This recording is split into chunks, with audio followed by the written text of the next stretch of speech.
आज हम शुरू करते हैं आरसी सर्किट के साथ। आरसी सर्किट में आपके पास किसी भी सर्किट में सबसे पहले देखेंगे अगर एक कैपेसिटर लगा हुआ होगा तो उसका टाइम वेरिएशन के साथ कैपेसिटर पे जैसे जैसे चार्ज स्टोर होता जाएगा उसका वेरिएशन कैसा होगा। देखो, अगर हम कंसिडर करें at T equal to zero, या जब टी आपका 0 सेकेंड से कम था उस टाइम पे हमारा जो कैपेसिटर है वो क्या है, अनचार्ज। तो अगर हम साथ में इसका ग्राफ बनाए so T equal to zero से पहले जो हमारे कैपेसिटर पे जो चार्ज है वो ये ग्रीन वाली लाइन होगी, जहाँ पे चार्ज हर टाइम पे क्या होगा, zero. At T equal to zero मैंने अपने स्विच को क्या किया, क्लोज किया। एग्जैक्टली कब, टी इक्वल टू ज़ीरो पे। Now if there is no element in the circuit which can dissipate the energy और which can dissipate the power, so होगा क्या, जो मेरा बैटरी का पॉजिटिव और नेगेटिव टर्मिनल है वहाँ से कुछ करंट फ्लो होना शुरू होगा। करंट मतलब rate of flow of charge. तो धीरे धीरे मेरे कैपेसिटर के ऊपर चार्ज स्टोर होना शुरू होगा। एट स्टेडी स्टेट हमें पता है कि कैपेसिटर के ऊपर जो चार्ज स्टोर होता है वो क्या होता है, Q equal to C V. कितना चार्ज स्टोर हो जाएगा, Q equal to C V. Zero time से लेके सी वी चार्ज स्टोर करने में कोई टाइम लगा होगा ना, कोई टाइम लगा होगा। अगर हमारे सर्किट में कोई भी रजिस्टर नहीं है या कोई भी रेजिस्टेंस नहीं है तो इसको जो टाइम लगता है जीरो से लेके अपनी फुल कैपेसिटी तक आने में, ये हो गई फुल कैपेसिटी। और उसके बाद क्या हो गया, हमेशा चार्ज कितना रहेगा, क्यू के बराबर। और जितना इसको टाइम लगा जीरो से लेके मैक्सिमम चार्ज तक आने में, वो वाला टाइम जो होता है वो टाइम कितना लगता है, डेल्टा टी हम उसको टाइम बोलते हैं। So this delta time is tending to zero. Instantaneously ये चार्ज हो जाता है। कितना टाइम लगता है इसको, इंस्टेंटेनियसली चार्ज हो जाएगा। समझ में आया। इंस्टेंटेनियसली चार्ज होने के बाद आप बोलोगे कि आपको क्या मिल गया, स्टेडी स्टेट मिल गया। स्टेडी स्टेट में जो आपका कैपेसिटर है वो पूरा पूरा चार्ज हो जाएगा। तो उस इंस्टेंट पे आपके सर्किट में जो करंट जो है वो करंट कितना हो जाएगा, जीरो। सर्किट में करंट कितना हो जाएगा, जीरो। और जो मैंने यहाँ पे ऑरेंज कलर से जो ड्रॉ किया है उस दौरान हम बोलेंगे कि सर्किट में करंट क्या हो रहा है, चेंज हो रहे। देखो, इसके लेफ्ट हैंड साइड में डॉटेड लाइन के राइट हैंड साइड में करंट क्या हो गया, कांस्टेंट हो गया। डॉटेड लाइन के लेफ्ट हैंड साइड पे करंट क्या हो गया, कांस्टेंट था। कितना था, जीरो। लेकिन जिस दौरान हमारा करंट कंटिन्यूसली चेंज हो रहा है उस टाइम को हमने क्या बोला, ट्रांजिएंट टाइम। उस टाइम को आपने क्या नाम दिया, ट्रांजिएंट टाइम। ठीक है। और ये ट्रांजिएंट ड्यूरेशन जो होती है ये क्या होती है, जीरो।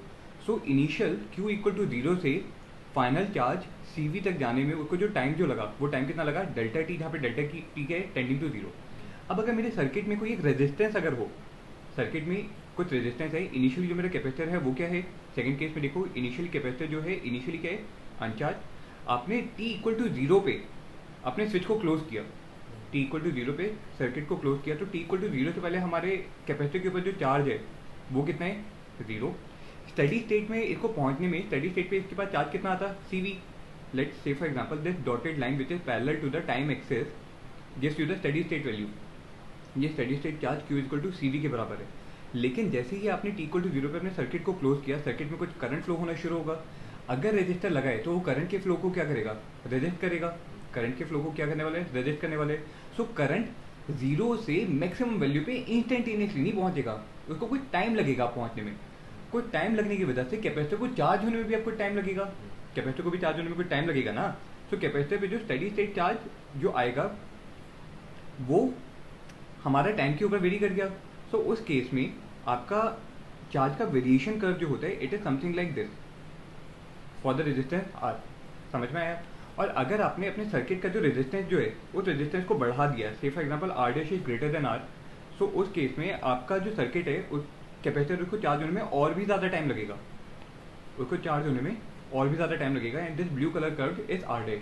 तो जैसे जैसे आप रेजिस्टेंस आर बढ़ाते जाओगे, रेजिस्टेंस आर बढ़ाते जाओगे, तो आपका कर्व कहाँ पे शिफ्ट होता जाएगा, डाउनवर्ड डायरेक्शन में। समझ में आई बात, ठीक है। और दोनों ही जो आपके कर्व हैं वो स्टेडी स्टेट वैल्यू को अचीव करेंगे। So you should ideally draw the curve something like this. और जो हमारा ब्लू कलर कर्व है वो इससे नीचे रहेगा। समझ में आया, ठीक है। अब देखते हैं इस दौरान, जिस दौरान हमारा करंट कंटिन्यूसली चेंज हो रहा था उसको हमने क्या बोला, ट्रांजिएंट पीरियड। सो यहाँ पे ट्रांजिएंट पीरियड जो आपका रहेगा या ट्रांजिएंट ड्यूरेशन जो रहेगा वो काफ़ी लॉन्ग रहेगा। शॉर्ट ड्यूरेशन के लिए नहीं होगा, लॉन्ग ड्यूरेशन के लिए होगा, ठीक है। सो इस ट्रांजिएंट पीरियड के दौरान जब तक आपका करंट क्या हो रहा था, स्टेडी स्टेट पे पहुंचा नहीं है, उसकी हम स्टडी करेंगे। So let us see the transient analysis of series RC circuit. In this series RC circuit, you are given a capacitor having a capacitance C, resistance R, और एक बैटरी आपने लगाई है जिसका वोल्टेज कितना है V. So at T equal to zero आपने अपने सर्किट को क्लोज किया। टी इक्वल टू जीरो पे आपने सर्किट को क्या किया, क्लोज किया है। सो इस सर्किट के बैटरी के पॉजिटिव टर्मिनल से कुछ करंट फ्लो होना स्टार्ट होगा। ये करंट हमारे कैपेसिटर को धीरे धीरे क्या करता जाएगा, चार्ज करता जाएगा। से for example eight any time T the charge on the capacitor is plus Q and minus Q. Eight any time T, random time पे कितना चार्ज है, क्यू टाइम है। स्टेडी स्टेट पे कितना चार्ज हो जाएगा, कैपिटल क्यू, जिसको हम कितना लिख लेंगे, सी इंटू वी। लेकिन जब तक आपका किसी रैंडम टाइम पे, इस वाले रैंडम टाइम पे आपका जो कैपेसिटर के ऊपर जो चार्ज होगा वो मैक्सिमम चार्ज नहीं होगा, वो मैक्सिमम चार्ज से क्या होगा, कम रहा होगा। तो उस चार्ज को मैंने मान लिया Q. Now if we write the KVL equation using Kirchhoff voltage law equation in loop, देखो हम किस डायरेक्शन में लूप को लिख रहे हैं, in anti clockwise direction, sorry in clockwise direction starting from the battery. तो बताओ इक्वेशन क्या लिखोगे, सबसे पहले हम लिखेंगे v minus Q by C minus I R should be equal to zero.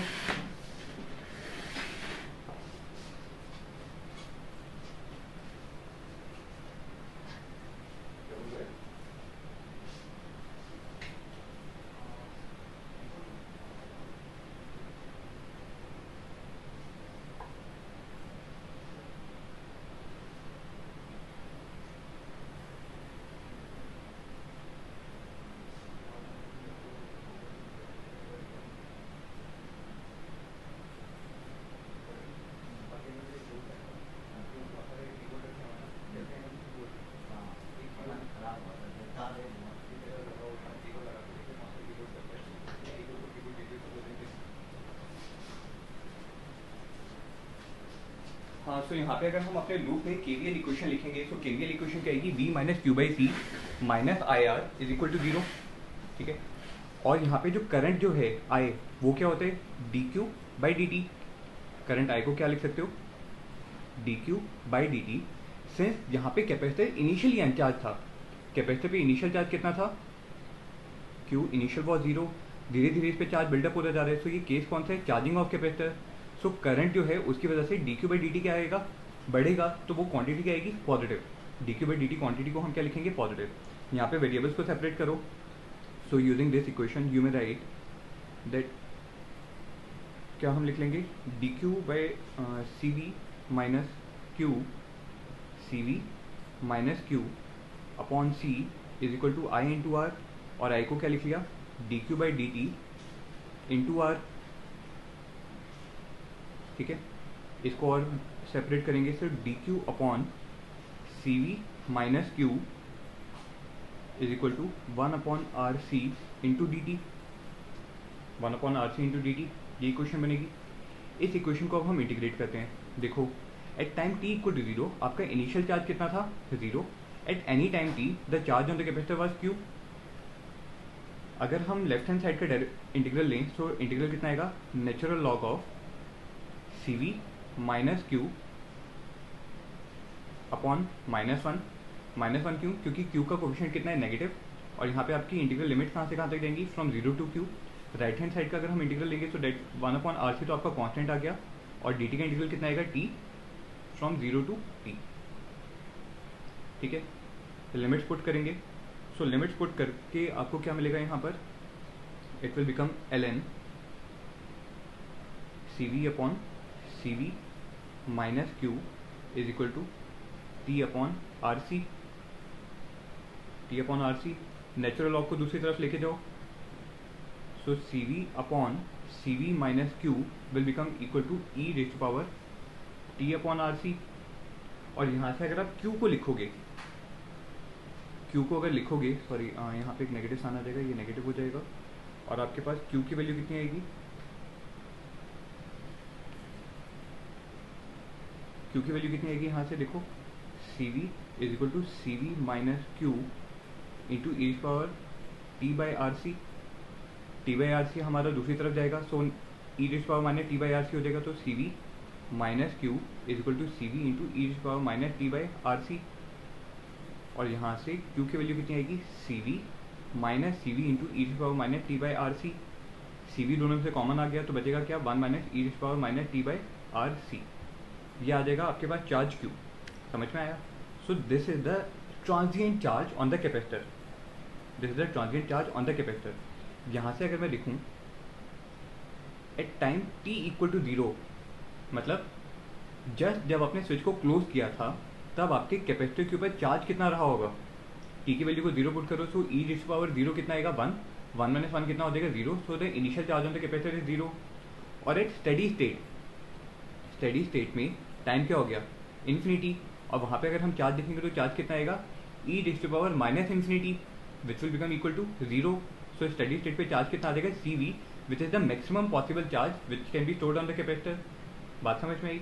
So transient analysis के केस में आपके पास t इक्वल टू 0 पे जो चार्ज कैपेसिटर पे जो आता है वो कितना आता है 0, और स्टेडी स्टेट पे जाके मतलब time t equal to infinity पे जाके या after a very long time, steady state बोल लो या फिर इसको बोलते हैं वेरी लॉन्ग टाइम, इतनी टाइम ड्यूरेशन के बाद आपके कैपेसिटर के ऊपर चार्ज कितना हो गया, capital Q which is the maximum possible charge which can be stored on the capacitor. बात समझ में आई? ठीक है। सो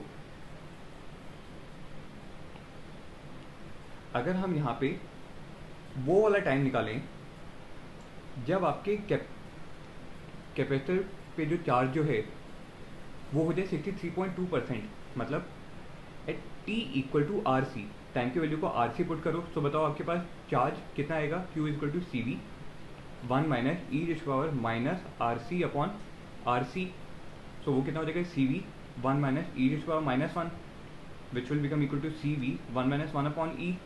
ई की वैल्यू कितनी होती है 2.718, ई की वैल्यू कितनी है 2.718, इसकी वैल्यू को पुट करोगे तो आपके पास आएगा सी वी 1 माइनस 0.37, और आपके पास चार्ज यहाँ से कितना आ जाएगा 0.63 टाइम्स सी वी, मतलब the random charge on the capacitor at a particular time is approximately 63.2% of the maximum possible charge. बात समझ में आई? सो ये वाला टाइम जब आपके कैपेसिटर के ऊपर जो चार्ज था वो कितना हो गया 63.2% of the maximum possible charge, इस टाइम को हम बोलते हैं time constant of the given RC circuit. इस टाइम पीरियड को हमने क्या बोल दिया, टाइम कांस्टेंट। समझ में आया? पक्का? तो टाइम कांस्टेंट कौन सा टाइम हो गया, time constant during charging of the capacitor is the time when the charge on the capacitor have become 63.2% of the maximum possible charge on the capacitor. ठीक है। और इस टाइम कांस्टेंट की value कितनी आएगी, आर इंटू सी के बराबर, कितनी आएगी, आर इंटू सी के बराबर। ठीक है।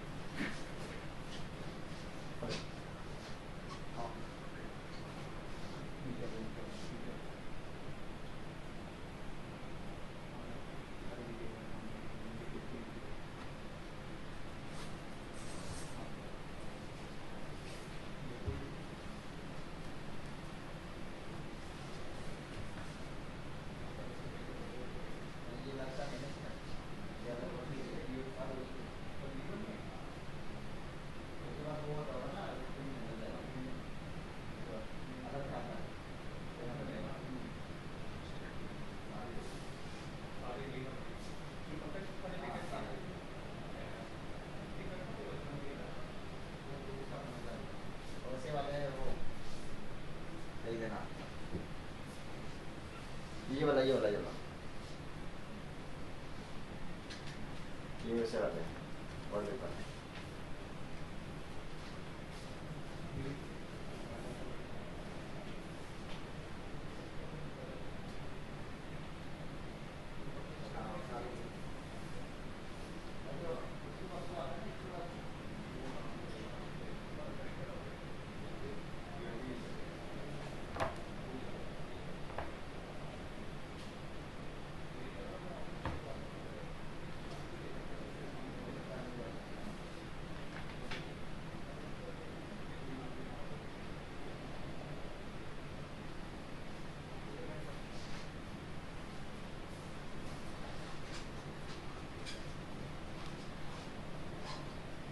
हाँ, तो यहाँ पे टाइम कांस्टेंट जो हमारा आया था वो उसका मीनिंग क्या था, 63.2% of the maximum possible charge on the capacitor.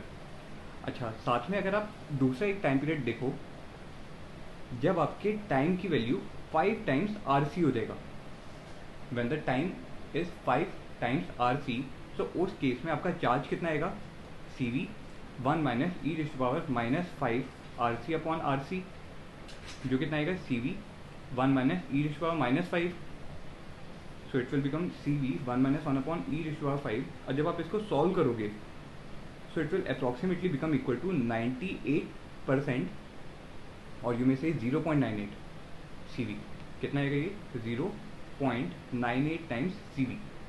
सो जब आपका 5 टाइम्स आर सी वाला टाइम आ गया, उस टाइम पे आपके कैपेसिटर के ऊपर चार्ज कितना स्टोर हो गया, approximately 98% of the maximum possible charge. So theoretically आपके कैपेसिटर को फुली चार्ज होने में कितना टाइम लग रहा है, infinite time, but for practical purpose we can assume that at this time T equal to 5 R C आपका कैपेसिटर क्या हो गया, ऑलमोस्ट पूरा चार्ज हो गया। कैपेसिटर क्या हो चुका है, ऑलमोस्ट पूरा चार्ज हो चुका है। समझ में आई बात, ठीक है। तो अगर हम यहाँ पे अपना दोबारा चार्ज वर्सेस टाइम का अगर कर्व प्लॉट करें कैपेसिटर के लिए, so here on the X axis we are plotting the time and on the Y axis we are plotting the charge on the capacitor. Steady state charge कौन सा आएगा, जो मैं ये रेड कलर की लाइन से ड्रॉ कर रहा हूँ, this red coloured line is showing the steady state charge on the capacitor और which is showing the maximum possible charge Q is equal to C we.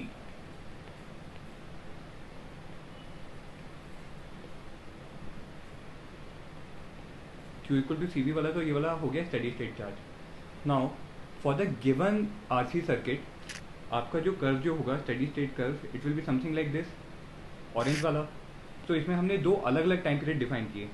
सबसे पहला तो टाइम कांस्टेंट टाउ कितना था, आर सी के बराबर, और उस टाइम पे आपके कैपेसिटी के ऊपर चार्ज कितना आया, 63.2% ऑफ द मैक्सिमम चार्ज। और एक दूसरा टाइम पीरियड हमें कौन से मिले,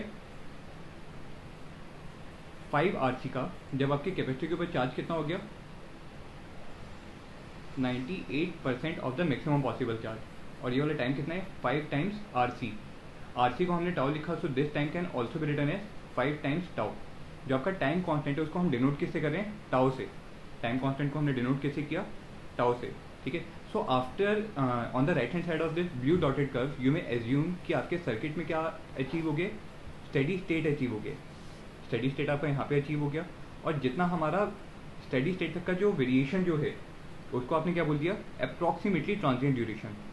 this is your approx transient duration.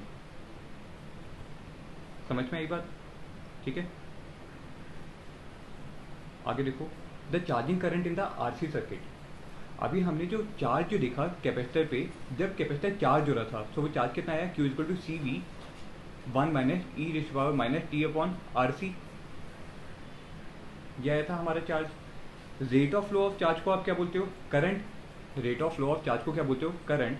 सो आप बोलोगे चार्जिंग करंट जो आपके आरसी सर्किट में है वो क्या होगा, I equal to D Q by D T.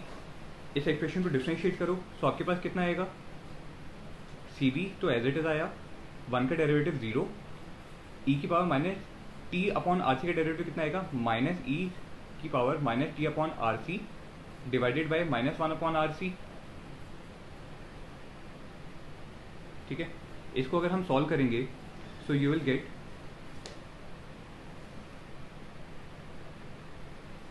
इसको जब हम सॉल्व करेंगे तो यहाँ पे आपके पास कितना आएगा, current I will become equal to V upon R into E raise to power minus T upon R C.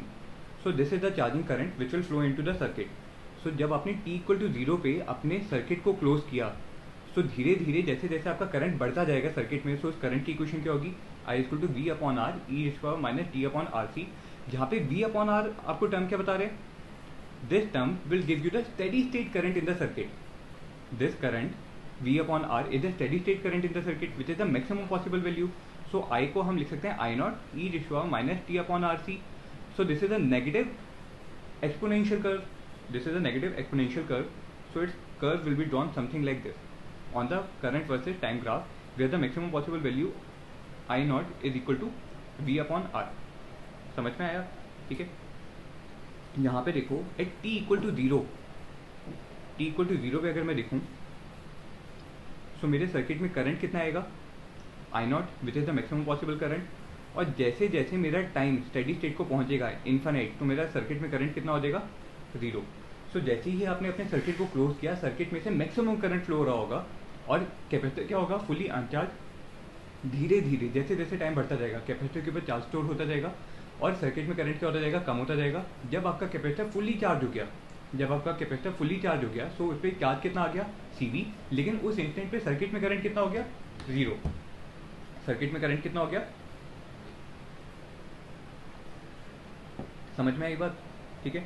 So now if will see the first point where we are trying to find the potential difference across the capacitor as a function of time.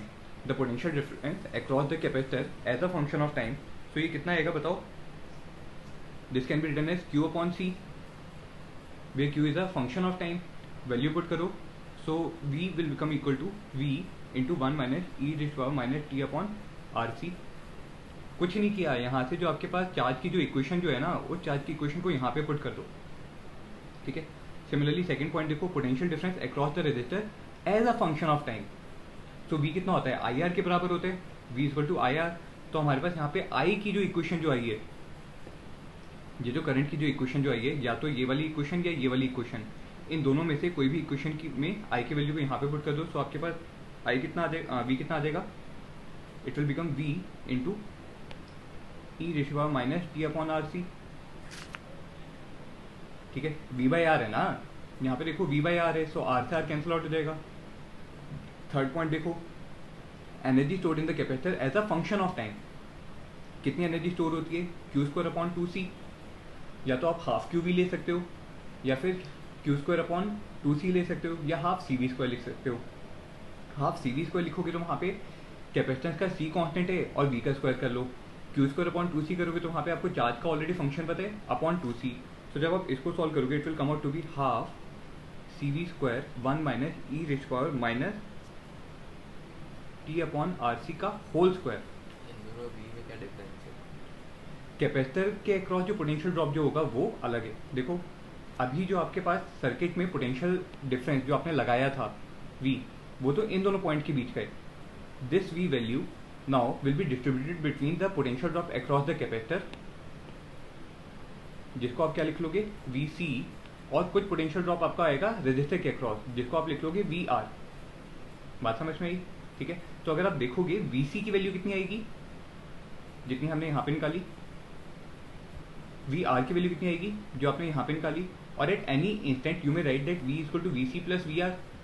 दोनों values को ऊपर वाली equation में put करोगे तो आपके पास equality prove हो जाएगी। समझ में आई बात? ठीक है। अगर वो आपसे किसी क्वेश्चन में पूछे कि रेजिस्टर के क्रॉस किसी इंस्टेंट पे कितना पावर लॉस हो रहा होगा, तो उसके लिए आपको क्या निकालना होगा, I इंटू R निकालना होगा ना, सॉरी I² इंटू R निकालना होगा। तो सबसे पहले आपको करंट भी पता होना चाहिए। या अगर वो आपसे पूछे what is the potential drop across the resistor at time t equal to 2 tau, तो उसके लिए कैसे यूज करेंगे वो मैं आपको यहाँ पे बता दूँ। समझ में आई बात? ठीक है। This is the general variation of the potential across the capacitor and the resistor. So जब हमने कैपेसिटर के अक्रॉस अपनी एनर्जी स्टोर निकालनी थी तो वो एनर्जी स्टोर निकली। Similarly in the last point let us see the thermal power in the resistor as a function of time. कितना होता है ये, I² इंटू R। करंट की वैल्यू को अगर डालोगे तो you will get V² upon R into E raise to power minus 2t upon RC। समझ में आई बात? ठीक है। कोई भी वो पैरामीटर पूछे आपको सिर्फ और सिर्फ क्या पता होना चाहिए, गिवन सर्किट के लिए आपके चार्ज की इक्वेशन, उसको डिफरेंशिएट करोगे करंट की इक्वेशन मिल जाएगी। जब आपको चार्ज मिल गया और करंट मिल गया तो आपको जो भी पैरामीटर पूछा होगा वो आप कैलकुलेट कर सकते हो। ठीक है। अब आते हैं डिस्चार्जिंग ऑफ अ कैपेसिटर पे। Here we are assuming that at t equal to 0, जो उससे पहले वाले टाइम पे आपके कैपेसिटर के ऊपर इनिशियली एक चार्ज था, इनिशियल कैपेसिटर के ऊपर एक चार्ज था। Let us say that the capacitor was initially fully charge. ठीक है। सो एट टाइम बिफोर 0 आपके कैपेसिटर के ऊपर चार्ज कितना है, इतना चार्ज है Q, जो येलो लाइन से दिखाया। Now at t equal to 0 you have close the switch. t equal to 0 वाले इंस्टेंट पे आपने अपने स्विच को क्या किया, क्लोज किया। Since there is no resistive element in the circuit, जो चार्ज है कैपेसिटर का वो सडनली क्या आ जाएगा, 0। So it will suddenly drop to 0 value in a very short interval of time, और उसके बाद आपका कैसे कर पाएगा, विच विल फॉलो दिस। ठीक है। सो इस दौरान आप क्या बोल दोगे, Q कितना हो गया, 0। Now for a very brief period of time between the initial state and the final state, the charge on the capacitor was varying. So इस वाली ड्यूरेशन को हमने डेल्टा टाइम, ये लगभग कितना होगा 0, और ये वो वाला टाइम है जब आपके सर्किट में क्या रहा होगा, transient variation. So this duration is also your transient duration when there is no resistive element in the circuit. और ये ट्रांजिएंट ड्यूरेशन रहा कितना होगा, बहुत कम। कितना रहा होगा, बहुत थोड़ा सा। Now in the case when you have a initially fully charge capacitor and there is a resistor also which is present in the circuit. So यहाँ पे अगर मैं देखूँ before the time t equal to 0, जो मेरा capacitor है उस पर चार्ज कितना है, कैपिटल Q के बराबर, ठीक है। t इक्वल टू 0 पे आपने अपने सर्किट का स्विच को क्लोज किया, not due to the presence of the resistance. जब आपका कैपेसिटर डिस्चार्ज हो रहा होगा तो इसमें से चार्जेस क्या हो रहे होंगे, लीक हो रहे होंगे। चार्जेस लीक हो रहे होंगे, चार्जेस क्या कर रहे होंगे, मूव कर रहे होंगे। कैपेसिटर के पॉजिटिव टर्मिनल से चार्ज निकलेगा, विद रिस्पेक्ट टू टाइम आपका चार्ज क्या हो रहा है, फ्लो हो रहा है। सो बेसिकली आप क्या बोलोगे, कुछ करंट फ्लो कर रहा है सर्किट में, और रेजिस्टर इस करंट के फ्लो को क्या करेगा, अपोज करेगा। इसलिए चार्ज के फ्लो को ऑपोजिशन मिल गया, तो चार्ज उतना जल्दी जीरो नहीं होगा, कुछ टाइम लगेगा, जिसकी वजह से आपके कैपेसिटर को डिस्चार्ज होने में कुछ फाइनाइट टाइम लगेगा। पहले तो इंस्टेंटेनियसली क्या हो गया था, डिस्चार्ज हो गया था, लेकिन अब दूसरे केस में क्या होगा, उसको कुछ फाइनाइट टाइम लगेगा डिस्चार्ज होने में। So in the case when the resistor is R, so आपका कर्व कैसा होगा, like this, where it will tend to 0 at time t equal to infinity, ठीक है। This is for the resistance R। अगर आपने अपने सर्किट का resistance जो है वो बढ़ा दिया, सर्किट के रेजिस्टेंस को अगर आप बढ़ा दोगे तो क्या होगा, तो ज़्यादा ऑपोजिशन प्रोवाइड करेगा। सो कैपेसिटर जो है वो और भी ज़्यादा देर से डिस्चार्ज होगा। सो कर्व कैसा बनेगा उस केस में, ये ब्लू कलर वाला जो कितना है R dash, where R dash is greater than R। समझ में आया, ठीक है। सो यहाँ पे भी हमारे पास एक ड्यूरेशन आएगा जिस दौरान आपके कैपेसिटर पे जो चार्ज है वो कंटिन्यूसली वेरी करे between this green line and this green line. So this is your transient duration. This one will be termed as the transient duration for the given RC circuit for discharging of the capacitor. पहले जो हमने देखा था वो क्या देखा था, charging of the capacitor, अब क्या है, डिस्चार्जिंग ऑफ द कैपेसिटर। यहाँ पे देखिए डिस्चार्जिंग के केस में क्या होगा,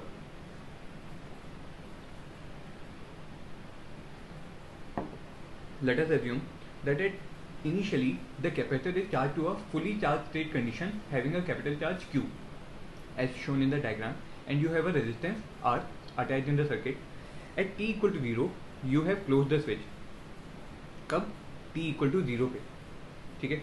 तो यहाँ पे ये बताओ, इनिशियली जो हमारा हमने अभी ऊपर देखा कि जैसे ही हमने अपने स्विच को क्लोज किया, करंट पहले कितना था, सबसे पहले ऊपर वाला केस देखो जहाँ पे हमारे पास कोई रेजिस्टेंस नहीं है, वहाँ पे सडनली करंट क्या हो गया, इन्फिनिट मैक्सिमम वैल्यू से होने की वजह से कैपेसिटर को उसने क्या कर दिया, बहुत जल्दी डिस्चार्ज कर दिया।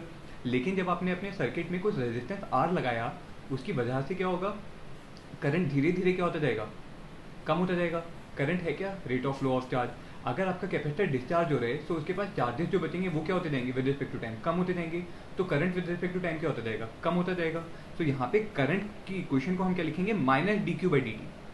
करंट की इक्वेशन को क्या लिखेंगे, माइनस dq/dt। जहाँ पे ये नेगेटिव साइन क्यों आए, because q is decreasing with time. Charge जो है वो टाइम के साथ साथ क्या हो रहे हैं, डिक्रीज हो रहे हैं। तो करंट को हमने क्या लिखा, माइनस dq/dt। अब यहाँ पे देखो, अगर हम अपने सर्किट के लिए KVL इक्वेशन लिखें यूजिंग KVL इक्वेशन, तो KVL इक्वेशन को हम लिखते हैं, बताओ कौन सी डायरेक्शन में लिखें, एंटी क्लॉकवाइज डायरेक्शन में लिखें, स्टार्टिंग फ्रॉम द कैपेसिटर। सो आप क्या लिखेंगे, प्लस Q/C, और सिंस कैपेसिटर का जो पॉजिटिव टर्मिनल है, पॉजिटिव प्लेट जो है वहाँ से करंट फ्लो करना शुरू करेगा, तो रेजिस्टेंस में से करंट की डायरेक्शन क्या आएगी, डाउनवर्ड डायरेक्शन में। सो KVL इक्वेशन के लिए हम क्या लिखेंगे, minus IR is equal to 0। IR की वैल्यू को कितना लिखेंगे, Q/C, बट I कितना है, minus dq/dt। So minus dq/dt into R should be equal to Q/C। Separating the variables you may write dq/q should be equal to minus 1/RC into dt। इस expression को integrate करो तो आप बोलोगे time t equal to 0 the charge on the capacitor was capital Q, eight any time t the charge on the capacitor is small q। करो integrate, बताओ क्या आएगा इंटीग्रेट करने के बाद, this will become natural log of q upon capital Q should be equal to minus 1/RC into t। जहाँ से आप Q को क्या लिख सकते हो, Q e⁻t/RC। समझ में आई बात? सो this is the charge at any time in the capacitor. जैसे जैसे आपका टाइम बढ़ता जाएगा वैसे वैसे कैपेसिटर को देखो क्या होता जाएगा, डिस्चार्ज होता जाएगा। कैपेसिटर क्या होता जाएगा, डिस्चार्ज होता जाएगा। तो यहाँ पे अगर मैं चार्ज वर्सेस टाइम का अगर कर्व बनाऊँ, where Q is the charge stored on the capacitor, तो देखो सबसे पहले हमारे पास इनिशियली क्या था, मैक्सिमम चार्ज था। सो हमारा कर्व कहाँ से शुरू होगा, मैक्सिमम चार्ज से। और जो आपके पास इक्वेशन जो आया है वो नेगेटिव एक्सपोनेंशियल कर्व है। सो जैसे जैसे टाइम बढ़ता जाएगा चार्ज क्या होता जाएगा, कम। तो वेरिएशन कैसा आएगा, negative exponential variation, and the charge will start decreasing like this. समझ में आया पक्का? यहाँ पे बताओ, अगर मैं एक टर्म डिफाइन करूँ, एक वाला टाइम डिफाइन कर रहा हूँ, t = टाउ, जिसकी वैल्यू कितनी है, RC के बराबर। सो उस केस में आपका चार्ज ऑन द कैपेसिटर कितना हो गया, Q/E, which will be equal to 37.2% times the maximum charge possible on the capacitor। सो एक पर्टिकुलर टाइम, कौन सा टाइम कांस्टेंट, जब आपके कैपेसिटर के ऊपर कितना चार्ज रह गया, 37.2 times the maximum charge on the capacitor. इस वाले टाइम को हमने बोला time constant for discharging of the capacitor. इस वाले टाइम को हमने क्या बोला, time constant for discharging, time constant for discharging of capacitor. समझ में आई बात पक्का? अब हमें चार्ज की इक्वेशन पता है। चार्ज की इक्वेशन क्या है, capital Q e⁻t/RC eight t = 0। जब आपने अपने सर्किट को क्लोज किया तो सर्किट में कुछ करंट फ्लो हुआ होगा, वो करंट भी टाइम के साथ क्या हुआ होगा, वेरी हुआ होगा। करंट भी टाइम के साथ धीरे धीरे वेरी क्या होगा। सो आगे बचने में तो इस करंट की इक्वेशन अगर मुझे फाइंड आउट करनी हो, करंट का वेरिएशन अगर मुझे देखना हो, तो मैं अपने इंस्टेंटेनियस चार्ज की इक्वेशन को डिफरेंशिएट करूंगा तो मुझे करंट पता चलेगा। सो आई की वैल्यू कितनी आएगी, -dq/dt। याद रखना यहाँ पे एक नेगेटिव साइन भी आएगा। नेगेटिव साइन क्यों, क्योंकि charge with respect to time क्या होता जा रहा है, डिक्रीज होता जा रहा है। जब आप वैल्यू पुट करोगे तो it will come to be Q/RC into e⁻t/RC। ठीक है, जहाँ पे Q/C आपको क्या देगा, द इंस्टेंटेनियस पोटेंशियल। अगर हमारा कैपेसिटर, सुनो एक बार ध्यान से, कैपेसिटर है जिसका कैपेसिटेंस C गिवन है और इस पे चार्ज Q गिवन है initially. So since Q = CV, so V कितना आएगा, Q/C। So this capacitor is now behaving as a battery. This capacitor is behaving with a battery, लेकिन बैटरी का जो EMF जो है वो विद रिस्पेक्ट टू टाइम क्या होता जा रहा है, कम होता जा रहा है। क्योंकि यहाँ पे जो आपका चार्ज जो है, वो चार्ज को हम क्या लिखेंगे, कैपिटल Q की जगह स्मॉल q लिखेंगे। सो जैसे जैसे आपका टाइम बढ़ता जाएगा, जैसे जैसे आपका टाइम बढ़ता जाएगा, Q क्या होता जाएगा, डिक्रीज होता जाएगा। और Q डिक्रीज होता गया तो इक्विवेलेंट पोटेंशियल भी क्या होता जाएगा, डिक्रीज होता जाएगा। बात समझ में आई? पोटेंशियल डिक्रीज होता जाएगा तो करंट भी क्या होता जाएगा, डिक्रीज होता जाएगा। समझ में आया? सो हम Q/C वाली टर्म को क्या लिख सकते हैं, पोटेंशियल B। और अगर कैपिटल Q है तो इसका मतलब क्या है, initial potential which was there across the capacitor. So this equation can be also written as V/R into e⁻t/RC, जहाँ पे V क्या है, initial potential difference across the terminals of the capacitor, across the terminals of capacitor. बात समझ में आई पक्की बात? यहाँ से देखो, जो आपके पास करंट की जो इक्वेशन जो आई है, इस इक्वेशन से अगर t = 0 पे अगर मैं बात करूँ, तो वहाँ पे मेरे पास सर्किट में करंट कितना रहा होगा, I की वैल्यू कितनी आएगी, Q/RC के बराबर। और at t tending to infinity current कितना हो जाएगा, 0 के बराबर। करंट कितना हो जाएगा, 0 के बराबर। समझ में आया? तो यहाँ पे भी हमारे पास करंट का जो वेरिएशन जो है वो नेगेटिव एक्सपोनेंशियल वेरिएशन आया है। सो जो कर्व हमारा चार्ज वर्सेस टाइम का बना था, एग्जैक्टली सेम कर्व हमारा कैसा बनेगा, करंट वर्सेस टाइम का। वैसे ही हमारा करंट वर्सेस टाइम का बनेगा, बट हमारे पैरामीटर्स कुछ कुछ चेंज हो जाएंगे। ठीक है, तो देखो यहाँ पे हम करंट वर्सेस टाइम का कर्व बना रहे हैं। करंट वर्सेस टाइम का कर्व बनाओ। So this curve will be also like this, where the maximum current I naught is equal to V upon R, which में ऑल्सो रिटर्न है Q upon R C. ये तो आ गया initial current, और जैसे जैसे आपका टाइम बढ़ता जाएगा वैसे वैसे करंट क्या होता जाएगा, डिक्रीज होता जाएगा। समझ में आया? पक्का? सो जैसे हमने चार्जिंग के दौरान अलग अलग पैरामीटर्स नोट किए थे, वैसे ही हम डिस्चार्जिंग के दौरान भी लिखें। So the first parameter is potential difference across the capacitor as a function of time. V को क्या लिख सकते हो, Q by C. Q by C, Q की वैल्यू को अगर डालोगे जो टाइम वेरिंग चार्ज जो था, तो वहाँ से आपके पास पोटेंशियल डिफरेंस कितना आएगा, it will become equal to capital Q by C into E raise power minus T upon R C. देखो कैसे, यहाँ से डाला तो आपके पास कितनी वैल्यू है, capital Q by C into E raise power minus T upon R C. Second term देखो, potential difference across the resistor. जब आपका सर्किट क्लोज हो गया, डायग्राम में देखो, जब आपका सर्किट क्लोज हुआ तो सर्किट में कौन कौन से एलिमेंट्स हैं, कैपेसिटर और रेजिस्टर। ये बताओ कैपेसिटर के अक्रॉस पोटेंशियल डिफरेंस आपका ये वाला पॉइंट ए और दूसरा पॉइंट बी, इन दोनों पॉइंट के बीच में कैपेसिटर का मेरा क्या कहलाएगा, potential difference. Between these two point you may write B C, और between the point A and B आपके पास रेजिस्टर के अक्रॉस जो पोटेंशियल ड्रॉप जो है वो भी कितना आएगा, ए और बी के बीच का पोटेंशियल डिफरेंस। सो जो पोटेंशियल डिफरेंस अभी हमने कैपेसिटर के अक्रॉस जो लगाया है, सेम वही पोटेंशियल डिफरेंस आपको रेजिस्टर के लिए भी मिलेगा। तो इसकी वैल्यू को डायरेक्टली मैं क्या लिख सकता हूँ, Q by C into E power minus T by R C. या तो आप ऐसे समझ लो, या फिर आपको करंट की इक्वेशन तो पता ही है, करंट की इक्वेशन तो हमने ऊपर फाइंड आउट किया ना, बी को क्या लिख सकते हो, आई इंटू आर। सो बी की वैल्यू को आई इंटू आर पुट करो, वहां से भी आपके पास सेम रिलेशन आएगा। समझ में आया? तीसरा पैरामीटर क्या है हमारे पास, the energy which is stored in the capacitor as a function of time. कितना आएगा ये, Q square upon two C. Value को पुट करोगे so you will get Q square, capital Q square upon two C into E raise power minus two T upon R C. ठीक है, और thermal power अगर हम निकालेंगे तो वो कितना आएगा, I square into R. Value put करोगे it will come out to be Q square upon R C square into E raise to power minus two T upon R C. समझ में एक बार? ठीक है, सारे पैरामीटर्स हम एक एक करके फाइंड आउट कर सकते हैं। Now just to summarize what all we have learn till now, हमारे पास सबसे पहले अगर हम चार्जिंग ऑफ द कैपेसिटर का केस देखें तो वहाँ पे हमारे पास इनिशियली जो कैपेसिटर जो है वो क्या है, uncharge. So initial charge on the capacitor is zero. At time T equal to zero you have close the switch. So हमारे पास चार्ज की इक्वेशन और करंट की इक्वेशन जो आती है वो हमें पता है कितनी आती है, टी इक्वल टू जीरो के बाद जब आपने सर्किट को क्लोज किया तो उसमें कुछ करंट फ्लो होना शुरू होगा। Let the current is given by I which is passing through the different elements of the circuit. So यहाँ पे अब हम दो अलग अलग एक्सट्रीम्स की बात करेंगे।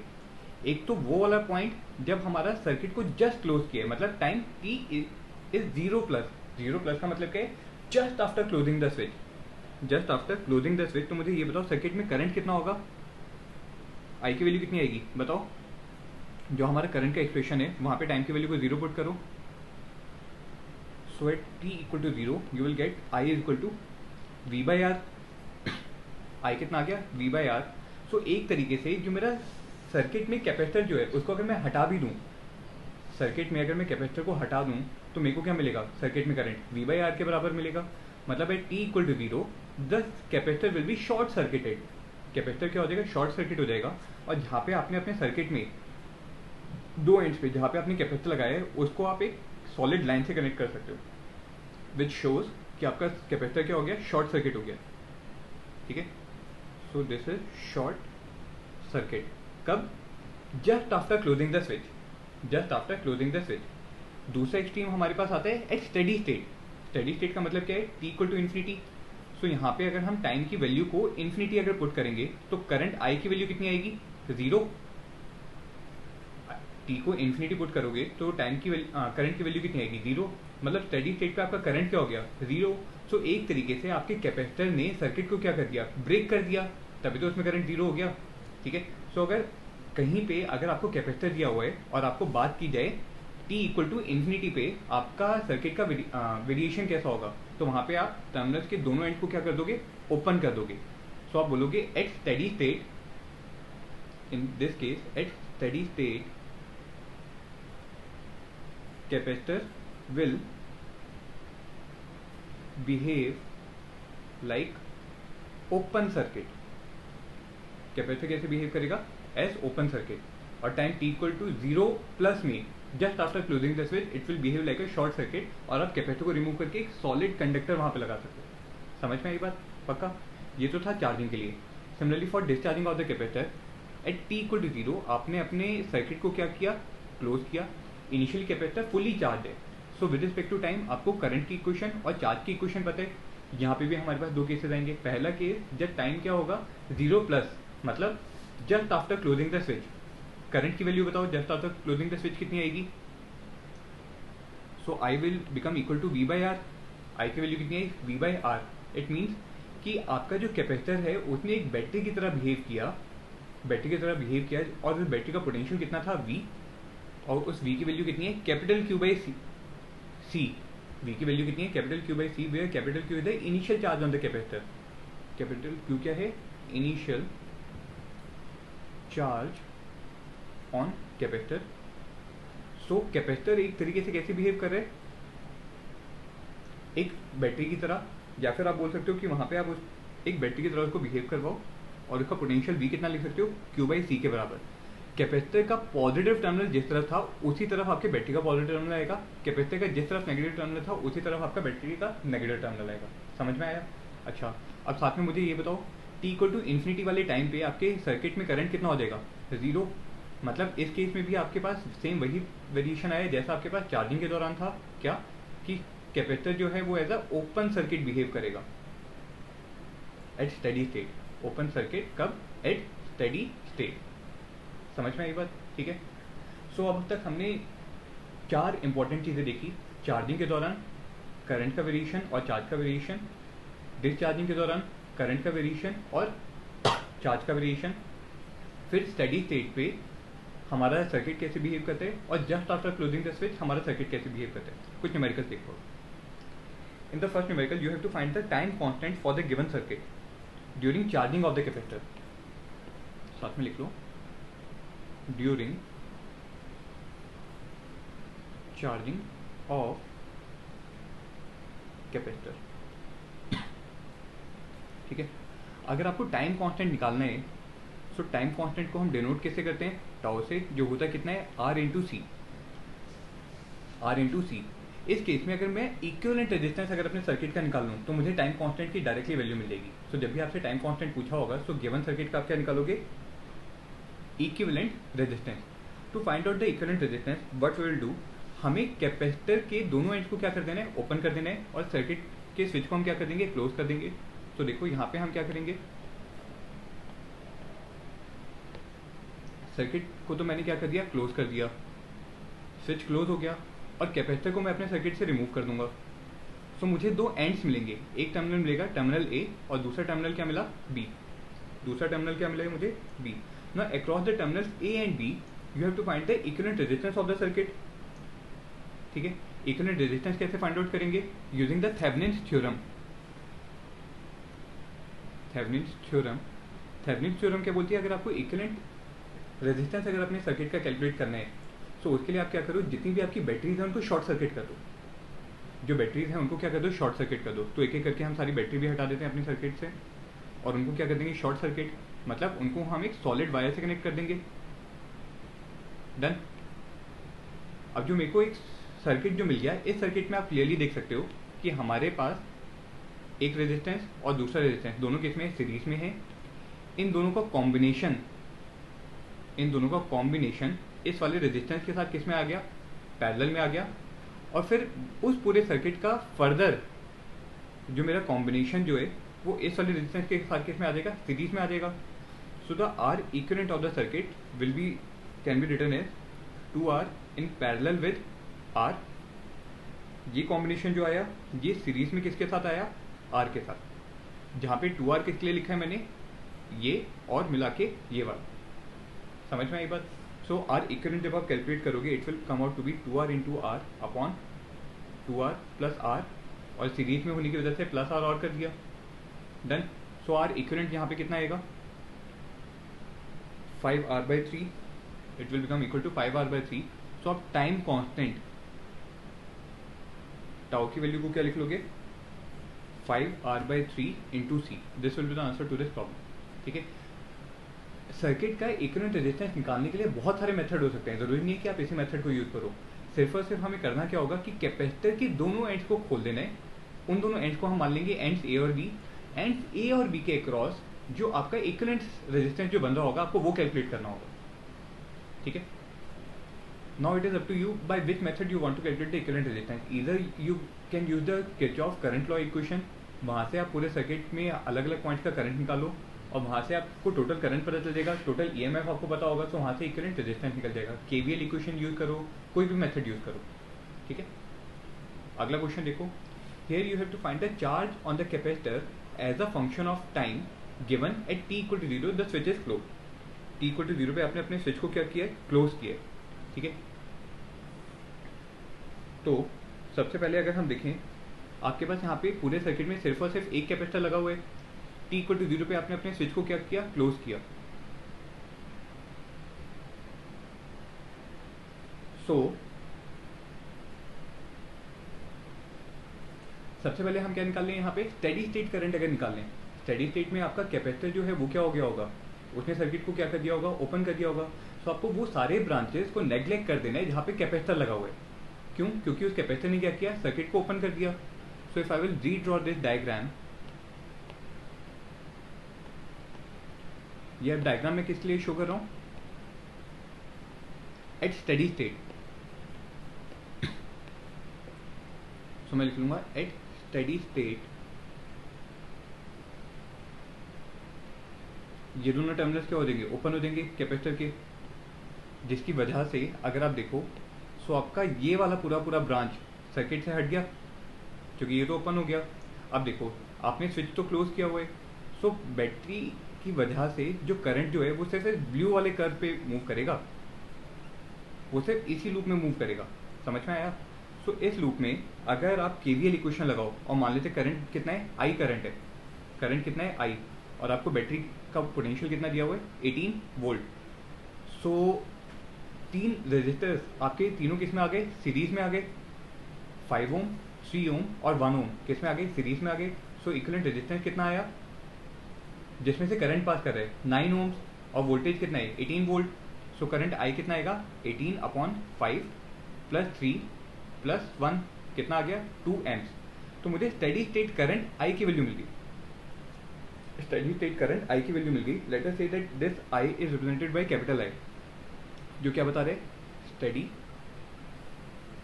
State current. अब स्टेडी स्टेट करंट की वजह से जो मेरा 3 ओम वाला रजिस्टर जो है, इसके टर्मिनल्स के अक्रॉस, इन दोनों पॉइंट्स के अक्रॉस जो मेरा पोटेंशियल ड्रॉप जो होगा वो निकल जाएगा। कैसे? इन दोनों पॉइंट्स को अगर मैं नाम दूं ए और B, so V A B will be equal to I into R. So 2 into 3 will give me 6 volts,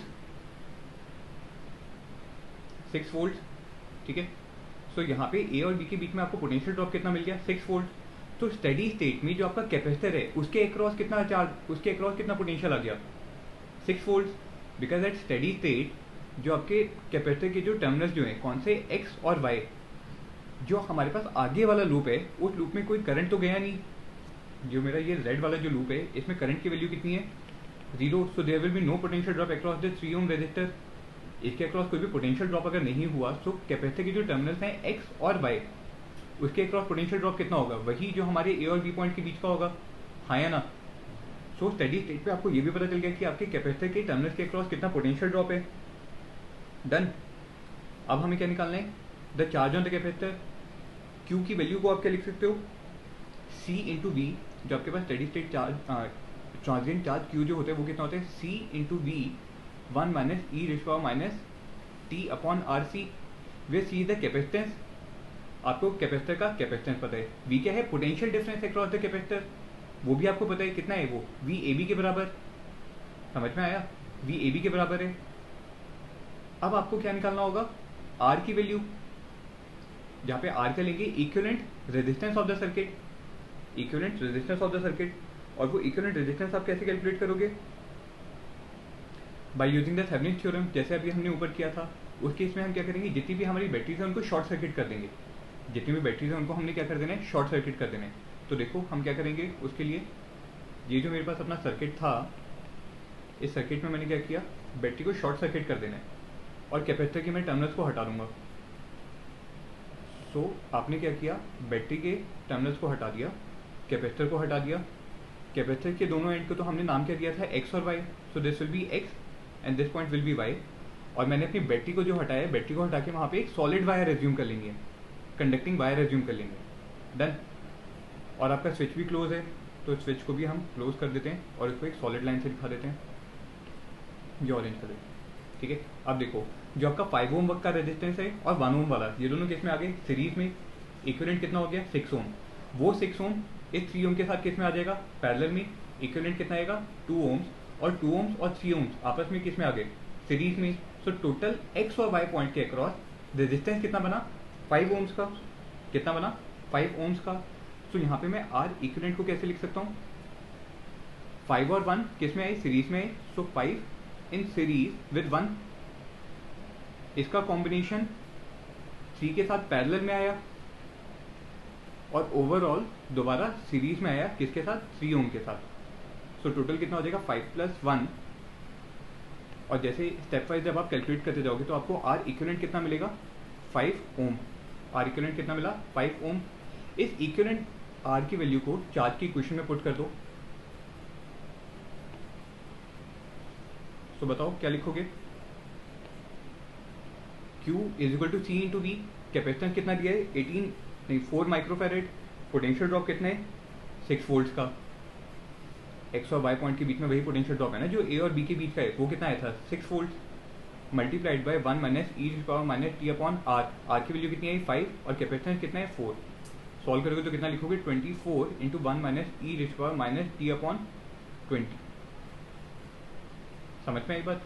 ठीक है, यहाँ पे एक चीज़ नोट करने वाली ये है, जो आपके पास एक्सपोनेंशियल का जो आपने फंक्शन जो लिखा है, वो फंक्शन क्या लिखा था, e की पावर -t/RC।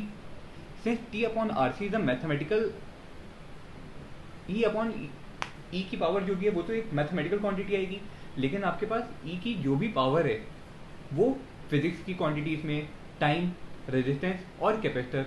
सो अगर हम देखेंगे सो r × c की जो यूनिट जो आएगी वो वही यूनिट आएगी जो आपकी टाइम की यूनिट हो, so that r/t/RC dimensionless quantity बन जाए और सिर्फ एक आपको न्यूमेरिकल नंबर मिले। समझ में आया। सो RC की यूनिट क्या होगी, टाइम की। जब आप इसको देखोगे तो इसकी यूनिट आएगी सेकेंड्स। ठीक है, इस चीज को हमेशा ध्यान रखना। समझ में आई बात, पक्का।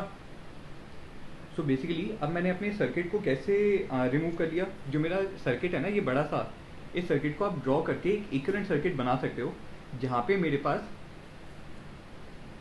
कैपेसिटर के अक्रॉस बैटरी कितनी लगी होगी, 6 वोल्ट्स की।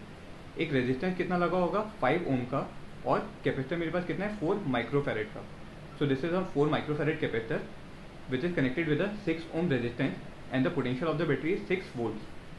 तो मेरा एक सिंपल RC सर्किट बन गया। समझ में आया, पक्का। अगला क्वेश्चन देखें। इस क्वेश्चन में देखो, यहाँ पे आपको निकालना है find the current in the 6 ohm resistor just after closing the switch. इसने बोल दिया कब, just after closing the switch. So जैसे ही आप अपने स्विच को क्लोज करोगे, कैपेसिटर कैसे बिहेव करते हैं। कैपेसिटर को देखो, कैपेसिटर आपके पास एक कैपेसिटर लगा हुआ है 4 माइक्रोफैरेड का। एक आपके पास कैपेसिटर कौन सा लगा हुआ है, 4 माइक्रोफैरेड का। इस 4 माइक्रोफैरेड के कैपेसिटर को अगर आप जस्ट क्लोज करोगे तो कैसे बिहेव करने वाले ये, इनिशियली अनचार्ज है, कोई चार्ज तो गिवन नहीं है। So it will behave as a short circuit, ये as a short circuit behave करेगा। सो इस डायग्राम को हम अगर दोबारा ड्रॉ करें और यहाँ पे देखो आपने स्विच को क्या कर दिए, क्लोज कर दिए। और 4 ओम का यहाँ पे जो हमारा रजिस्टर है वो हट जाएगा, तो यहाँ पे आ जाएगी एक सॉलिड लाइन और आपने स्विच को भी क्लोज कर दिया। समझ में आया, ठीक है। अब आप अपने सर्किट को रिड्यूस कर लो। तो यहाँ से आप कैसे देख सकते हो कि 4 ओम का रेजिस्टेंस और 4 ओम का रेजिस्टेंस ये दोनों किस में आ गए, पैरेलल में आ गए। इनका इक्विवेलेंट कितना आएगा, 2 ओम। सो 2 ओम का रेजिस्टर एक तरफ, दूसरी तरफ आपके पास 6 ओम का रेजिस्टर है, 10 वोल्ट की बैटरी, तो ऑपोजिट डायरेक्शन में 6 volt. So this is 10 volt, this is 6 ohms, this one is 4 ohms and another one is 6 volt. ठीक है, जहाँ पे आप अपने सर्किट में कोई भी करंट मान लो, 10 वोल्ट की बैटरी ज़्यादा पावरफुल है, सो करंट की डायरेक्शन को हम इस डायरेक्शन में बना लें,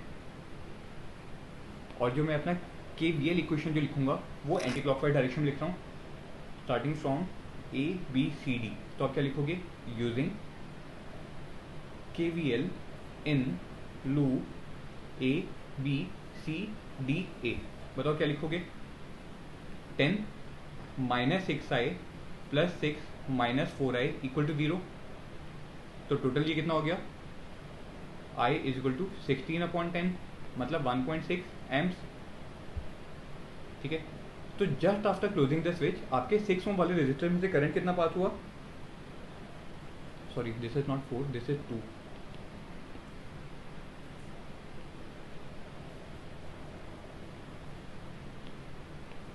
So it will be 2i, it will be 8 and it will be 2 amps. So just after closing the switch आपका जो 6 ओम का रेजिस्टर जो है उसमें से कितना करंट पास हो रहा है, 2 amps का। समझ में आया कैसे हमने अपने सर्किट को एनालाइज किया, पक्का। एक और क्वेश्चन देखो, here in this case you are given that the initial charge on the capacitor is 50 microcoulomb and the capacitance is 5 microfarad as given in the diagram. In this case you have to find the current in the 4 ohm resistor just after closing the switch, just after closing the switch. तो जब आप अपने switch को close करोगे time t = 0 पे, और capacitor अगर आपका इनिशियली चार्ज है, तो उस केस में कैपेसिटर कैसे बिहेव करते हैं, as an equivalent battery, as an equivalent battery where the potential of the battery V will be given by initial charge on the capacitor divide by capacitance of the capacitor. Initial charge कितना given है, 50 microcoulomb का, और capacitance कितना है, 5 microfarad. Micro से micro वाला आपका term cancel out हो जाएगा, तो पोटेंशियल कितना आएगा, 10 वोल्ट। तो जो हमारा गिवन सर्किट है, उस गिवन सर्किट में हम क्या करेंगे, कैपेसिटर को हटा के एक क्या बना देंगे, बोलो, बैटरी लगा देंगे। कैपेसिटर को हटा के एक बैटरी लगा देंगे, और स्विच को हम क्या कर देंगे, क्लोज।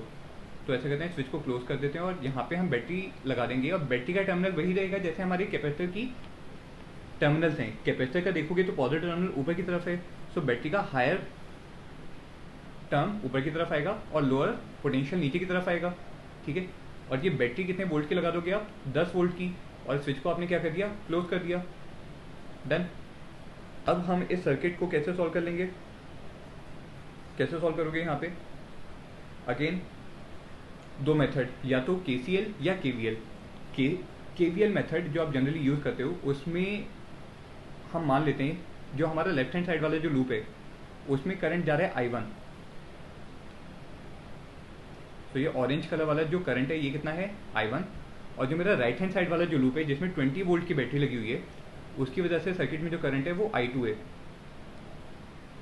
तो जो आपकी कॉमन ब्रांच जो है, उस कॉमन ब्रांच में करंट कितना आ जाएगा, I1 + I2। कॉमन ब्रांच में करंट कितना आएगा, I1 + I2। Now let us give the names of different point A B C D E F। तो यहाँ पे वो थ्योरम यूज कर सकते हैं सॉल्व करने के लिए, कौन सी, तो आपने ऊपर बताई थी अभी, थेवेनिन्स थ्योरम, हाँ यूज कर सकते हो। मैं यहाँ पे आपको 2 मेथड बता रहा हूँ, सबसे पहला KVL method, another one is KCL method. So using KVL in loop ABEFA, ABEFA, तो A से B की तरफ जाएंगे, क्या लिखोगे, -5 -4 टाइम्स I1 + I2 -2I1 + 10 = 0। ये इक्वेशन तो आ जाएगी ABEFA वाले लूप के लिए। दूसरा हम लूप लेते हैं यूजिंग KVL इन लूप, कौन सा लूप ले लो, CBEDC। सो क्या लिखेंगे, -2I2 -4 times I1 + I2 + 20 = 0। 2 equation आई, 2 वेरिएबल्स आए, यहाँ से करंट I1 और I2 की वैल्यू मिल जाएगी। This is one method, this is one method. दूसरे मेथड में क्या करो,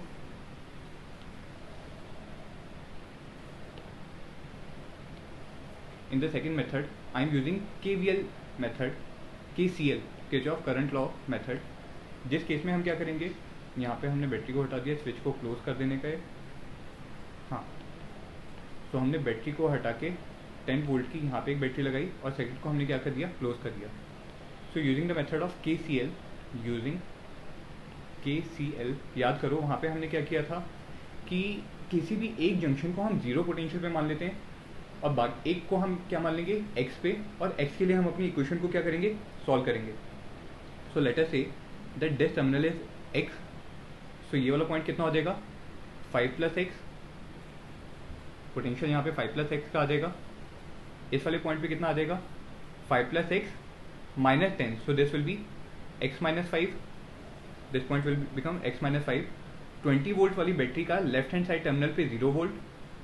सो राइट हैंड साइड पे कितना आ जाएगा 20 वोल्ट. ठीक है. सो यूजिंग KCL एक जंक्शन पे लगाएंगे. कौन सा जंक्शन, सेम वही अगर हम नॉमेनक्लेचर दें A B C D E F, तो हम जंक्शन कौन से जंक्शन पे लगा रहे हैं, at junction B. Junction B पे देखो आपके इनकमिंग करंट का सम क्या होना चाहिए 0, या आउटगोइंग करंट का सम कितना होना चाहिए 0. किसी भी टर्म्स में बोल लो. सो लेट अस से अगर आपका करंट इस वाले में कैसे आ रहा है,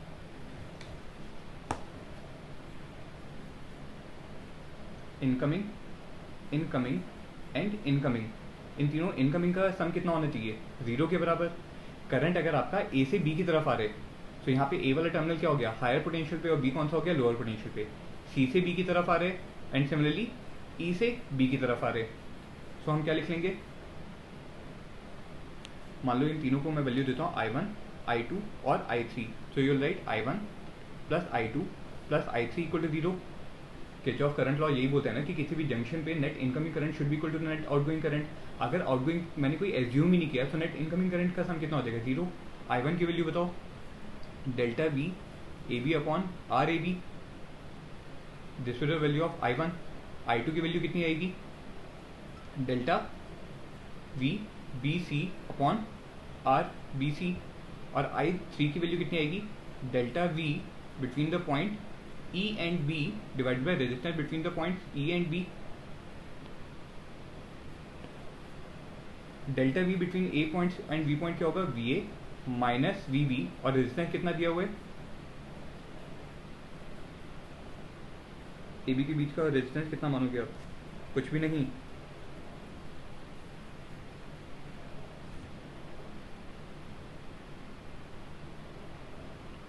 नहीं, हम AB के बीच का जो मानेंगे वो देखो ये मानेंगे जो हमारे इधर से आ रहा होगा इस ब्लू वाले पॉइंट के अक्रॉस. ठीक है. तो वहां पे हम 2 ओम का रेजिस्टेंस मान सकते हैं. सो इट विल बी 2. BC के बीच में बताओ कैसा निकालोगे 20. It will be the potential of the point D minus potential of the point B upon 2. और EB के बीच में अगर हम लिखें तो potential of the point E minus potential of the point B upon 4. समझ में आई बात. ठीक है. सो यूजिंग दिस जब आप सॉल्व करोगे तो आपको सॉल्व करने के बाद x की वैल्यू मिल जाएगी, और x की वैल्यू मिल गई तो आपको अलग अलग पॉइंट के पोटेंशियल्स मिल गए. और पोटेंशियल मिलने के बाद उसने आपसे पूछा कि initial charge on the capacitor, आपको पता है find the current in the 4 ohm resistor. 4 ohm का जो रजिस्टर है उसमें से करंट कितना होगा I3. उस I3 की आपको वैल्यू मिल जाएगी. समझ में आया. ठीक है. तो जब आप सॉल्व करोगे so this I3 will come out to be 2.5 amps. या current through the 4 ohm resistor कितना आएगा, current through the 4 ohm resistor will become equal to 2.5 amps.